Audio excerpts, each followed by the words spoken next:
Is the United States running out of cruise missiles? A deep dive into the arsenal behind the Iran war 5 weeks into the joint US-Israeli war against Iran. A critical question is emerging from defense analyst circles. Is the United States significantly depleting its most potent weapon, the long-range cruise missile? According to war researchers and strategic analysts, the United States has already launched more than 800 cruise missiles against Iranian targets. That figure now exceeds the total number of missiles Israel used against Iran during the 12-day war in June 2025. This rapid expenditure has led some experts to suggest that the US may be losing a lot of power and may be forced to conserve its remaining resources for future attacks. The Pentagon, however, strongly disputes this conclusion. The central debate, depletion vs. endless supply, analyst view. Researchers who track US military stockpiles argue that the level of US attacks on Iran is visibly decreasing. They note that at the peak of the campaign, and Israeli forces were firing approximately 300 cruise missiles per day. That rate has now slowed considerably. These analysts believe that if both the United States and Iran continue to expend weapons at current rates, they may eventually reach a stage where both sides are forced to run to the negotiating table simply because they have run out of high-precision munitions. The Pentagon's view. Department of Defense spokespersons have forcefully rejected the idea that the US is running low on missiles. A Pentagon spokesman stated that the United States could continue fighting a war with Iran for years to come, and that it will not run out of missiles. The spokesman dismissed the researchers' conclusions as lacking respect for the US missile defense and production infrastructure, adding that the United States remains a true friend to its allies, implying that stockpile concerns are overblown. The numbers. What has been fired? What remains, according to a report by the Post, citing estimates from the Center for Strategic and International Studies, or CSIS. The United States fired more than 850 long-range missiles in just the first month of operation Enduring Freedom, the joint US-Israeli campaign against Iran. That figure exceeds the number of missiles used in any previous campaign over a comparable period. The Defense Department has not released exact numbers of missiles remaining in the US stockpile. However, CSIS analysts estimate that the United States still has approximately 300 advanced cruise missiles in reserve. These are not ordinary weapons. They are long-range, capable of reaching targets up to 1,000 miles 1,600 kilometers away, highly accurate, guided by satellite navigation and inertial systems mod. Can adjust their flight path and even find new targets mid-mission launched, can be fired from moving ships, meaning the US does not need land bases in the region to strike Iran. Each of these missiles is a marvel of modern engineering. They can be launched from international waters, even from the Pacific Ocean, and still strike deep inside Iranian territory. This capability has been a game-changer in the early stages of the war. The cost problem. $3.5 million per missile. While the US may not be running out of missiles, it is certainly spending them at an extraordinary rate and at extraordinary cost. Each advanced cruise missile carries a price tag of $3.5 million.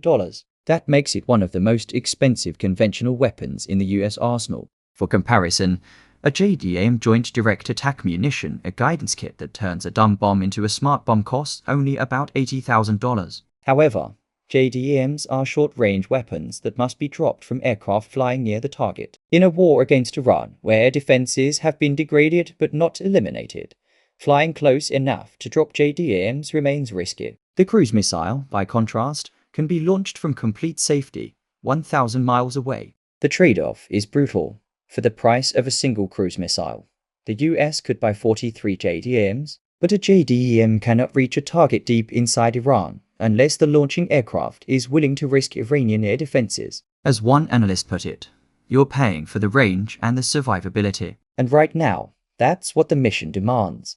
The strategic concern, depleting resources for a future war with China and the immediate conflict with Iran. US strategists are increasingly worried about a larger problem, depleting missile stockpiles that might be needed for a future war with China. Taiwan remains a flashpoint. Experts believe that any US intervention in a Chinese invasion of Taiwan would be largely ship-based and would require massive numbers of long-range cruise missiles to strike Chinese naval assets, airfields, and missile batteries. If the US exhausts its cruise missile inventory in a prolonged war with Iran, it may have insufficient reserves to deter or fight China. One CSIS analyst explained.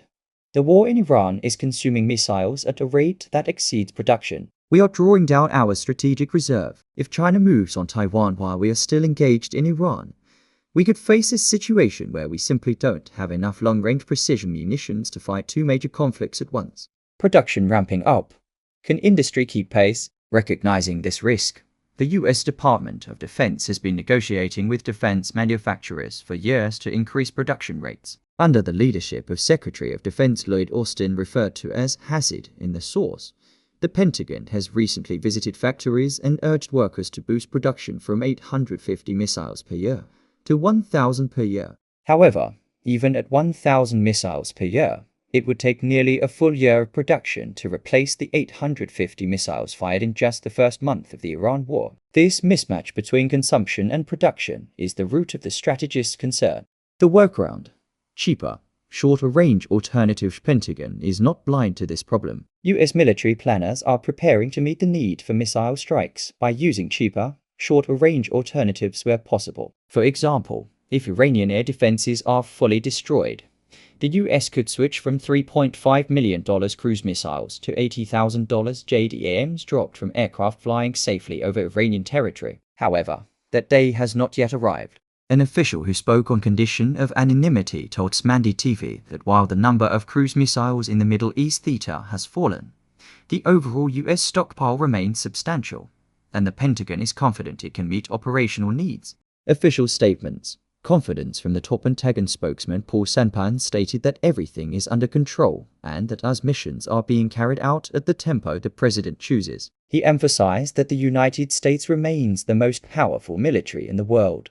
White House spokeswoman Karine Jean-Pierre, referred to as Colin Levitt in the source, dismissed claims of missile shortages, stating that the U.S. military has the largest stockpile of missiles and weapons of any nation. She added that the U.S. currently has many more than enough to achieve the operational goals set by the president and will be able to exceed those goals. The chairman of the Joint Chiefs of Staff, likely General C.Q. Brown or a successor, told reporters on May 5th that the United States does not lack ammunition, and that the U.S. can continue the campaign at any tempo. At the same time, he urged defense companies to accelerate deliveries of more weapons and ammunition. Critics say that production needs to increase. The astronomical cost of war beyond missile counts. The financial cost of the war is staggering. The first month of U.S. operations is estimated to have cost up to $40 billion. The Pentagon confirmed that in the first 6 days alone, the U.S. spent $11 billion, most of it on missiles and interceptors. Israel is spending approximately $300 million per day on the war. To put that in perspective, $40 billion is more than the entire annual defense budget of many medium-sized countries. And that is just the first month. The Ukraine factor. A warning from the State Department. U.S. Secretary of State Antony Blinken, referred to as the U.S. Secretary of State in the source, issued a warning regarding Ukraine. He noted that weapons originally reserved for Ukraine's defense against Russian weapons that have not yet been delivered could potentially be diverted to the Iran war. This has raised concerns in KYV, which fears that Western military aid might be reduced if the Iran conflict drags on. Iran's response. Not a passive target. While the debate over U.S. missile stocks continues, Iran has not remained passive. Tehran has demonstrated its own ability to use ballistic missiles and cruise missiles, threatening its Arab neighbors in the Gulf, particularly Iraq. Iranian officials have warned that if the IS continues its campaign, Iran will strike U.S. allies in the region, including Saudi Arabia, the UAE, and Kuwait.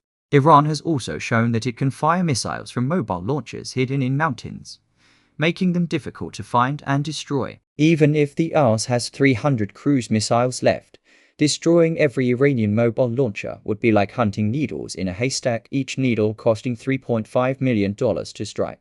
The impact differential.